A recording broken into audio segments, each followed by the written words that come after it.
Welcome back to another quick guide today. We'll walk you through Android Widgets tutorial. Beginner's Guide. Here's a beginner's guide to using Android widgets and easy steps.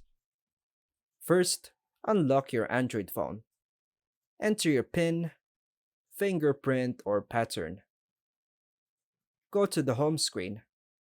Tap the home button or swipe up. Tap and hold on an empty space on the home screen. Wait for the menu options to appear. Tap on Widgets from the menu. This opens the Widgets section panel. Browse through available widgets. Swipe left or scroll to view different apps widgets. Tap and hold the widget you want to use.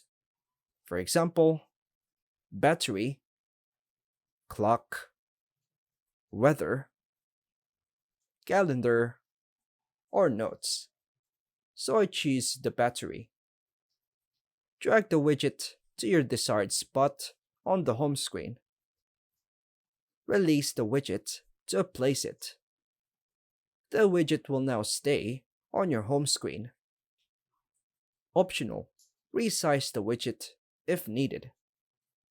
Tap and hold the widget again. Tap resize, then drag the borders to resize, like drag it to the right to make it bigger. Optional, configure widget settings if prompted. Some widgets allow you to set preferences like accounts or updates. Now, tap outside the widget area to exit edit mode and enjoy quick access to app info or functions right from your home screen. And that's all for now, folks. Thanks for watching.